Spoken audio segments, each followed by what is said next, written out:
नमस्कार विद्यार्थियों, मेघराज गुरुकुल में आपका स्वागत है। आज जो वीडियो मैं आपके लिए लेके आया हूँ वो काफ़ी मज़ेदार होने वाला है, क्योंकि आप जानते हैं कि राजस्थान में फरवरी के अंदर है ना सेट एग्जाम है 12th लेवल वालों का। उसके अंदर एक टॉपिक है मैथमेटिक्स के अंदर जिसे बोलते हैं अपन कोऑर्डिनेट ज्योमेट्री, जिसे कहते हैं कोऑर्डिनेट ज्योमेट्री या फिर निर्देशांक ज्यामिति।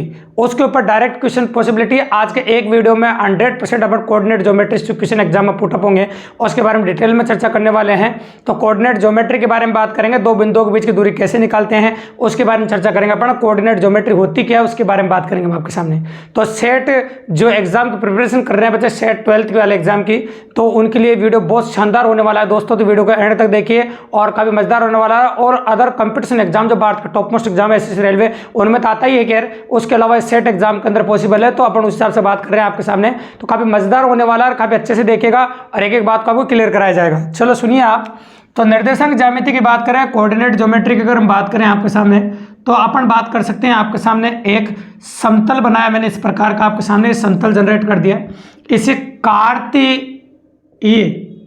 तल कहते हैं, इसे कहते हैं कार्तीय तल।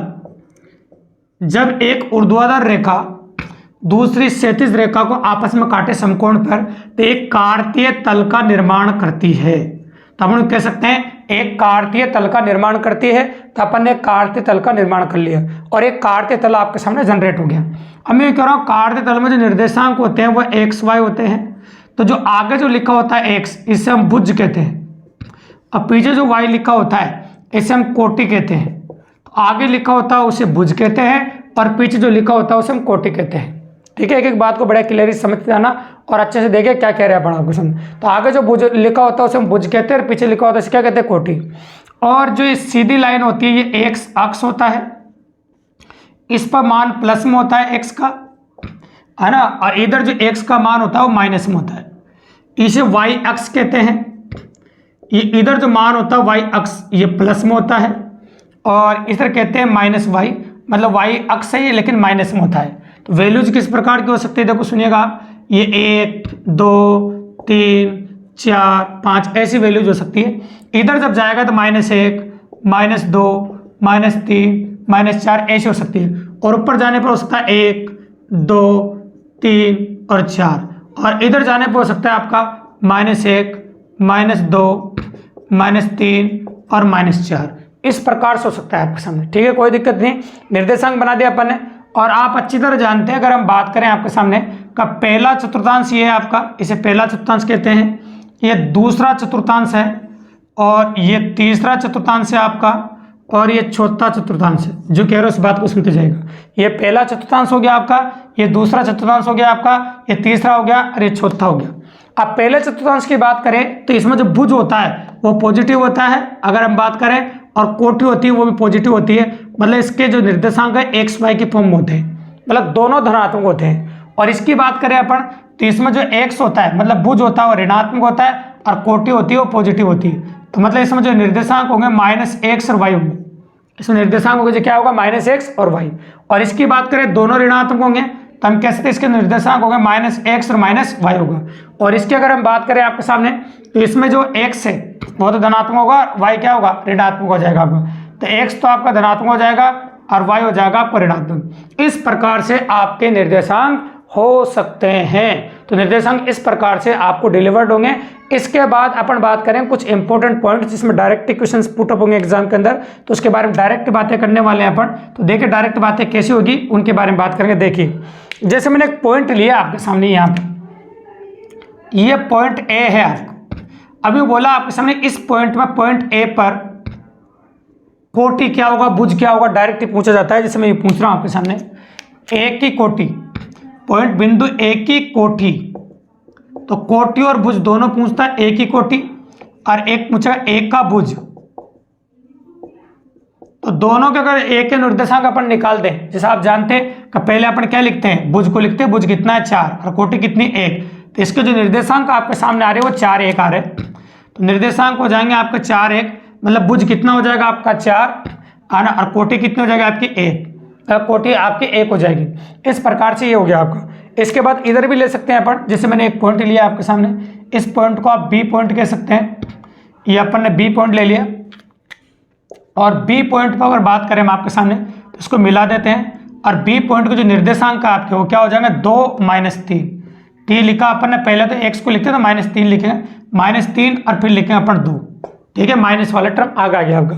तो अपन ये कह सकते हैं इसके भी अगर पूछे अपन बी पॉइंट के भी, तो बी की कोटि और भुज निकाल सकते हैं अपन। बी की जो कोटि होगी और भुज निकाल सकते हैं।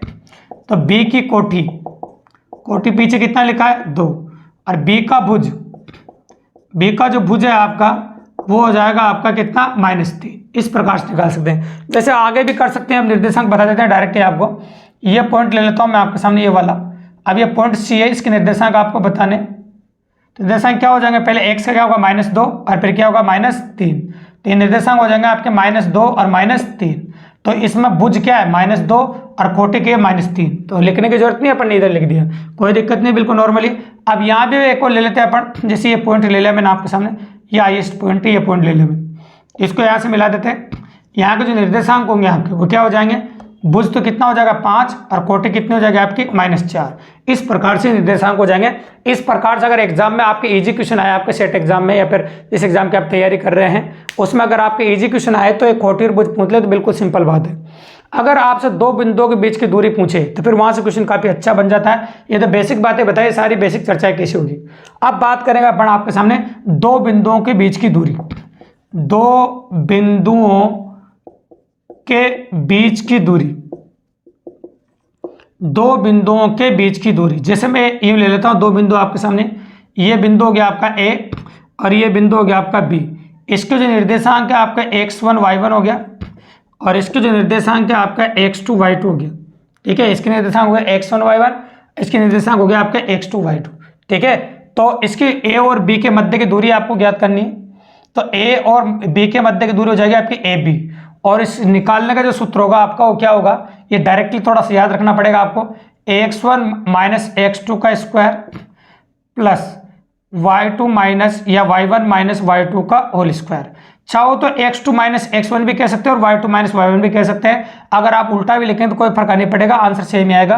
तो इस प्रकार से ए बी की वैल्यू निकाल सकते हैं, तो कोई टेंशन की बात नहीं है। अब यहाँ से अपन क्वेश्चन लेंगे। अपन ने बिल्कुल ए बी के बारे में बताया कि दो बिंदुओं के बीच की दूरी कैसे निकालते हैं। तो पहले सिंपल क्वेश्चन के बारे में बात करते हैं, बिल्कुल ईजी क्वेश्चन। दो क्वेश्चन मैं आपको समझाऊंगा और आप अज्ञात राशियों के बारे में जान लीजिए। पहले इसमें टोटल 5 अज्ञात राशियां हैं।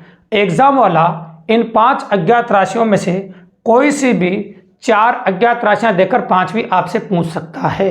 वो क्वेश्चनों में पता चला, अगर यहाँ पे बता देता हूं, एक तो दूरी पूछ सकता है, पहले अज्ञात राशि, पहले का भुज पूछ सकता है, दूसरे का भुज पूछ सकता है, पहले की कोटि पूछ सकता है और दूसरे की कोटि पूछ सकता है। ऐसे 4 अज्ञात राशियां हो गई, एक ही हो गई, टोटल 5 अज्ञात राशियां हो गई। जब टोटल 5 अज्ञात राशियां हो गई तो इस प्रकार से पॉसिबिलिटी अपन कर सकते हैं आपके सामने। तो चलो क्वेश्चन कैसा होता है, तो मान लीजिए कि दोनों के निर्देशांक आपको दे रखे हैं और आपको दे रखा है, पहले निर्देश दे रखा है 3 1 और ये दे रखा है आपको 2 1। तो पहला निर्देशांक तो आपको ये दे रखा है और दूसरा निर्देशांक ये दे रखा है, मतलब x1 y1 ये और x2 y2 ये है आपका। और आपसे बोला दोनों बिंदुओं के बीच की दूरी ज्ञात कीजिए, मतलब दोनों बिंदुओं के बीच की दूरी आपसे पूछिए, मतलब ए बी निकाल सकते हैं अपन। तो ए बी निकालेंगे तो मैंने बता रखा आपको, ये x1 है, ये x2 है, ये y1 है, ये y2 है। तो क्या बोलो, x1 माइनस x2 का square plus y1 minus y2 का होल स्क्वायर। अब अपन कैलकुलेट कर देते हैं, आंसर आ जाएगा। तो 3 में से 2 ज्ञात, कितना आ गया 1 का स्क्वायर, 2 में से ज्ञात 1 का स्क्वायर, 1 का स्क्वायर 1 का स्क्वायर 1, तो 1 और 1 कितना हो गया आपका 2, वर्गमूल में 2। अब वर्गमूल में 2 का मान अगर आप निकला चाहो तो 1.414 भी लिखते हैं, √2 भी आप जवाब दे सकते हैं। एक तो ये हो गया दो बिंदुओं के बीच की दूरी। इस प्रकार से अपन दो बिंदुओं के बीच की दूरी को निकाल सकते हैं, और ये निकाल दिया अपन ने दो बिंदुओं के बीच की दूरी, कोई दिक्कत नहीं, बिल्कुल नॉर्मली। इस प्रकार से दो बिंदुओं के मध्य की दूरी अपन ने निकाल दी आपके लिए। और इसके बाद अगर हम बात करें आपके सामने दो बिंदुओं की दूरी की बात की, तो इसमें कई बार चेंजेस ऐसे भी होते हैं जब दूरी आपको दे दी जाती है ना। दूरी की अगर हम बात करें आपके सामने, तो दूरी एनालाइज कर दी जाती है आपको। जैसे मान लो दूरी दे रखी है आपको, कोई सी भी दूरी ले सकते हैं अपन, जैसे 10 इकाई दूरी दे रखी है आपको। 10 इकाई क्या दे रखी है आपको, दूरी।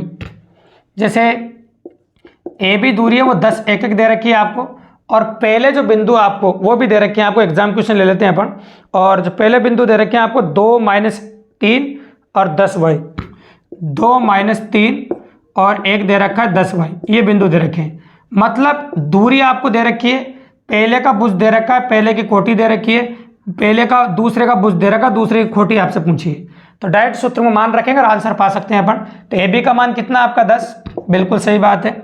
वैल्यूज पुट करके कैलकुलेशन करना सिखा रहे हैं बस। x1 माइनस x2 मतलब 2 माइनस 10, 2 माइनस 10 का square plus minus 3 minus Y का स्क्वायर। अब 10 अपने ये जो वर्गमूल दिख रहा है इधर, इसको उधर जाके स्क्वायर कर दो, तो ऊपर जाके उधर जाके 10 का स्क्वायर हो जाएगा।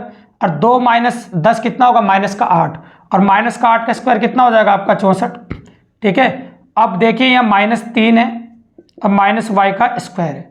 अब 10 का स्क्वायर कितना होगा आपका 100, ये 64 उधर जाके आपका 100 में से घट जाएगा, तो 64 उधर जाके 100 में से घटेगा तो कितना बच जाएगा आपका 36, और ये 36 बच गया आपका। अब हम कहते हैं -3 माइनस वाई का होल स्क्वायर, ये स्क्वायर उधर जाके वर्गमूल बना देगा, तो यहाँ पर 6 बच जाएगा, ये बच गया -3 और माइनस वाई। अब इसको आगे अगर कैलकुलेट करें अपन, तो ये माइनस का वाई उधर जाके प्लस का हो जाएगा, और अगर यूँ बात करें तो ये 6 इधर आके माइनस का हो जाएगा। तो अपन कह सकते हैं कि वाई तो प्लस का हो गया, माइनस का 3 और माइनस का 6, तो माइनस का 3 और माइनस का 6 क्या होगा, माइनस का 9। तो बताओ दूसरे की जो कोटि आपसे पूछी थी वो कितने आ गई, 9। इस प्रकार से दो बिंदुओं के बीच की दूरी अपन निकाल सकते हैं। अगर आपके एग्जाम के अंदर दो बिंदुओं की दूरी निकालने से रिलेटेड कोई क्वेश्चन आता है तो आपको एक क्वेश्चन 100% कर पाएंगे आपके सेट एग्जाम के अंदर। और बेसिक बात पूछे तो बेसिक बातें भी आपको बताई गई है। तो डायरेक्ट टॉपिक दे रखा है आपको, जब आप सेट का सिलेबस देखेंगे 12th वाला का, तो उसमें डायरेक्ट लिख रखा है दो निर्देशांक ज्यामिति, दो बिंदुओं के बीच की दूरी। ऐसे सिलेबस में आज ही देख लेना, भले आप सिलेबस मेंशन कर रखा है, उस सिलेबस इस प्रकार से दे रखा है, तो वो टॉपिक आज क्लियर किया आपके सामने। अगर वीडियो आपको पसंद आए दोस्तों, काफी मजेदार लगा, और शेयर कीजिए इसी प्रकार के सेट के और अलग एग्जाम, जिस भी एग्जाम की आप तैयारी कर रहे हैं उसके शानदार वीडियो अगर आप देखना चाहते हैं और फ्री ऑफ कॉस्ट देखना चाहते हैं तो मेरे चैनल को सब्सक्राइब कीजिए, लाइक कर दीजिए, शेयर कर दीजिए और अपने और दोस्तों को बताइए ताकि free of cost math reasoning पढ़ने का आनंद ले सके घर बैठे बैठे। ठीक है, धन्यवाद।